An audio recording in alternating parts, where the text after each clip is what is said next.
안녕하세요. 정용진 실바노 신부입니다. 중고등부 학생들을 위한 교리, 오늘은 노아의 방주입니다. 그러면 들어가 볼까요?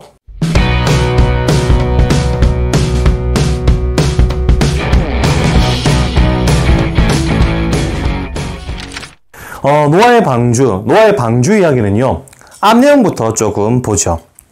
지난달에 아담과 하와에 대해서 이야기를 했습니다. 그러면서 최초의 죄, 원죄가 이제 등장을 했죠. 근데 이 죄가 그대로 있는 것이 아닙니다. 이 죄가 점점점 확장이 되는데 어떻게 확장이 되느냐? 아담과 하와의 두 아들이 있습니다. 카인과 아벨이죠. 근데 카인이 형인데 형이 동생을 질투해서 동생을 죽입니다. 그러니까 최초의 죄가 등장했고 최초의 살인이 등장하죠. 그러니까 죄가 점점점 커지기 시작합니다. 그리고 노아의 시대에 와서는 어떻게 되느냐? 하나님의 아들들이 사람의 딸들과 한자리에 들어 자식이 태어났는데 세상에는 나필족이 있었는데 라고 적혀 있습니다. 이게 무슨 말이냐라고 생각하실 수 있는데 이 나필족이라는 단어는요, 우리나라에 없는 단어입니다. 어떤 민족을 이야기하기도 하지만 동시에 거인을 의미하기도 합니다. 근데 하나님이 천지 창조를 하실 때 거인을 만든 적은 없거든요. 그러니까 이 상황이 어느 상황이냐면요, 죄가 등장하고 죄가 커지다 보니까는 창조 질서까지 어그러진 겁니다. 그래서 하나님이 창조하지도 않았던 무언가가 등장하는 시대가 된 거죠. 그리고 이렇게도 언급합니다. 악이 세상에 많아지고 생각과 뜻이 악하게만 한 것을 보시고 라고 적혀 있죠. 즉 세상이 창조 질서가 어그러지고 악했다라는 얘기입니다. 그래서 정리하면은 하느님이 창조하지 않은 생물이 있을 정도로 하느님의 질서가 어그러진 상태가 노아의 시대였습니다. 그래서 하느님은 이렇게 표현하십니다. 살덩어리. 이게 뭐냐면요, 하느님은 인간과 생물을 인간 생물이라고 이때부터 잘 안 부르십니다. 살덩어리들이라고 부릅니다. 얼마나 화가 나셨는지 보시죠. 계속 6장에 12장에 계속 나옵니다. 하느님께서는 인간들, 생물들이라고 부르는 게 아니라 살덩어리라고 부르죠. 진짜 화가 나가신 겁니다. 그리고 이런 결심을 하시죠. 쓸어버리겠다. 내가 그것들을 만든 것이 후회스럽구나 라고 결심을 하십니다.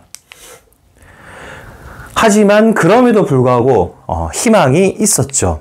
누구? 노아였습니다. 노아에 대해서 몇 마디 있는데 하느님과 함께 살아가는 아주 하느님 보시기 좋은 친구가 한 명 있었던 겁니다.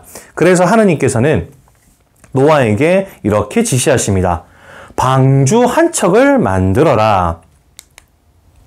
그래서 방주를 만들기 시키시는데 그냥 시키시는 게 아닙니다. 섬세하게 일일이 챙기십니다. 보면 치수가 나와 있죠. 실제로 치수를 불러주신 겁니다. 그러니까 하나님께서 일일이 치수를 불러주셨죠. 근데 여기서 재밌는 게 뭐냐면 요 그림이요, 네덜란드의 어떤 분이 그 치수에 맞춰서 진짜로 방주를 만들었습니다. 실물 사이즈인데 보시기에 어떻습니까? 배같이 생기셨나요? 이것도 그나마 배처럼 만들어서 이 모양인 거고, 이 치수대로 그대로 그림을 그려보면 어느 학자가 그냥 배를 무시하고 그냥 그려봤는데 신전 모양이 나옵니다. 이때 당시에 사실 신전이 이 디자인이었습니다. 그래서 노아의 방주라고 우리가 자주 부르긴 하는데 노아의 배라고 절대로 안 부르죠. 그 이유가 있습니다. 왜냐하면 하나님이 불러주신 모양이 배 모양이 아닙니다. 신전의 모양이 가깝고, 그래서 좋게 보면은 나무 상자, 노아의 나무 상자 정도까지가 우리가 생각해 볼 수 있는 모양입니다. 그리고 하느님께서는 지시하시죠. 노아의 방주에 수많은 생물들을 집어넣어라. 그런데 이렇게 얘기하십니다. 온갖 살덩어리, 아까 하나님이 화가 나서 이를 부르신다 하셨죠. 온갖 살덩어리 가운데 한 쌍씩을 방주에 태워라 라고 지시를 하십니다. 그런데 나중에 바뀝니다. 어떻게 바뀌느냐? 정결한 짐승은 7쌍씩 넣어라 라고 바뀝니다. 이게 왜 이렇게 바뀌었냐면 희생 제사 때문에 그렇습니다. 이스라엘 민족들은 우리는 고해성사를 보는데 뭔가 죄를 지었을 때 죄를 씻기 위한 예식으로 희생제사를 했습니다. 그리고 이 희생제사를 할 때는 반드시 제물이 필요했는데 그 제물은 항상 정결한 짐승들이었죠. 그래서 하느님께서는 처음에 한 쌍씩 집어넣어라 라고 했는데 한 쌍씩 집어넣었다가는 제사 지내서 죽여버리면 씨가 많으니까 정결한 짐승은 7쌍씩 넣어라 라고 지시를 하시죠. 그러니까 굉장히 섬세하게 지시를 하신 겁니다. 근데 여기서 번외로 우리는 중고등부니까 초등부보다는 조금 나은 얘기를 해야 되지 않겠습니까? 조금 어렵게 들어가 보겠습니다. 많은 분들이 아시다시피 노아의 방주 이야기는 굉장히 오래됐습니다. 얼마나 오래됐느냐? 언어가 생기기 전부터 있던 이야기가 노아의 방주 이야기죠. 그러니까 언어란다. 문자가 생기기 전에 있던 이야기죠. 그러다 보니까 노아의 방주 이야기가 어떻게 전해졌겠습니까? 구전으로 전해지죠. 그래서 구전으로 내려오다가 어느 순간 어떤 사람이 글로 이제 쓴 겁니다. 하지만 다른 동네에 누군가도 글로 썼겠죠. 그거를 최종적으로 편집해서 들어온 게 우리 성경에 있는 노아의 방주 이야기입니다. 그러다 보니까 어떤 학자가 문체라든지 주제에 맞춰서 그걸 다 분류를 한번 해봤습니다. 그랬더니 노아의 방주 이야기는 크게 두 가지의 어떤 문체가 등장한다라고 합니다. 하나는 재관계, 하나는 비재관계라고 부릅니다. 그리고 재관계는 특징이 뭐냐면 굉장히 정제된 문체입니다. 세련된 문체를 쓰고 좀 감정적이지 않습니다. 그리고 계약이라는 걸 무척 중시한다는 느낌이 강하죠. 반대로 비재관계는 감정적입니다. 하나님이 감정을 좀 많이 드러내십니다. 그리고 희생제사를 중시하는 특징이 있죠. 그래서 이런 일이 벌어지는 거죠. 요거는 한 쌍씩 넣어라 했던 거는 재관계고 7쌍씩 그리고 한 쌍씩 넣어라 했던 거는 비재관계입니다. 그러다 보니까 이 두 가지의 문헌이 합쳐지다 보니 말이 조금 달라진 것이다 라고 이야기하는 학자도 있습니다. 뭐 어쨌든 하나님이 섬세하게 지시하셨고 드디어 방주를 노아가 만들기 시작합니다. 하지만 당연히 사람들은 노아를 따르지 않고 그를 비웃었습니다. 그리고 홍수가 왔죠. 홍수에 대해서 이렇게 이야기합니다. 재관계 문헌에서는 아까 설명했으니까 재관계 문헌에서는 40일 동안 홍수가 계속되었다라고 얘기합니다. 근데 비재관계에서는요. 150일 동안 비가 내렸고 물이 빠지는데 150일이 걸렸다라고 얘기합니다. 제가 초등학교 때 이 노아의 방주를 배울 땐 수녀님이나 주일학교 선생님이 홍수는 40일 동안 됐습니다 라고 배웠습니다. 그래서 저도 계속 그런 줄 알았는데 실제로 성경을 보니까 요렇게 다릅니다. 그 이유는 아까도 말씀드렸듯이 두 개의 문헌이 합쳐지다 보니 이런 모습이 되었다라고 학자들은 이야기하고 있습니다. 그리고 난 다음 노아의 홍수 그 이후 이야기입니다. 홍수가 막 왔습니다. 비가 왔고 물이 가득 찼죠. 그리고 이제 노아 입장에서는 이거 언제까지 이래야 되나 싶죠. 그래서 까마귀와 비둘기를 이렇게 날려보냈다라고 합니다. 날려보냈는데 까마귀는 안 돌아왔습니다. 근데 비둘기는 돌아왔죠. 그래서 이때부터 우리 비둘기를 보면서 평화의 상징이라는 말을 하지 않습니까? 그 말이 여기서 시작된 겁니다. 그리고 여기서부터 좀 중요합니다. 이게 오늘 좀 제일 중요한 내용입니다. 노아의 홍수가 내리고 난 다음에 하나님께서는 이렇게 말씀하십니다. 그때 하나님께서는 노아와 그와 함께 방주에 있는 모든 들짐승과 집짐승을 기억하셨다. 무슨 말이냐면 이 기억하셨다란 말을 잘 생각해야 됩니다. 이 단어는 한국에 없는 단어입니다. 이스라엘 민족들이 쓰는 히브리어에서 기억하다, 알다라는 건 그냥 머리로 아는 게 아닙니다. 육체적 의미가 들어 있습니다. 그러니까 내가 그 사람과 육체를 바꾸는 거죠. 그래서 그 사람이 본 거, 그 사람이 들은 거, 그 사람이 만진 거를 내가 다 느끼면서 안다라고 말을 합니다. 그게 알다입니다. 하나님께서 기억하신 단순히 머릿속에 있는 게 아닙니다. 정말로 피부로 와닿게 느끼시면서 내가 다 기억한다라고 얘기하십니다. 그리고 이렇게 얘기하시죠. 내가 다시는 사람 때문에 땅을 저주하지 않으리라. 이번에 한 것처럼 다시는 어떤 생물도 파멸시키지 않으리라 라고 말씀하십니다.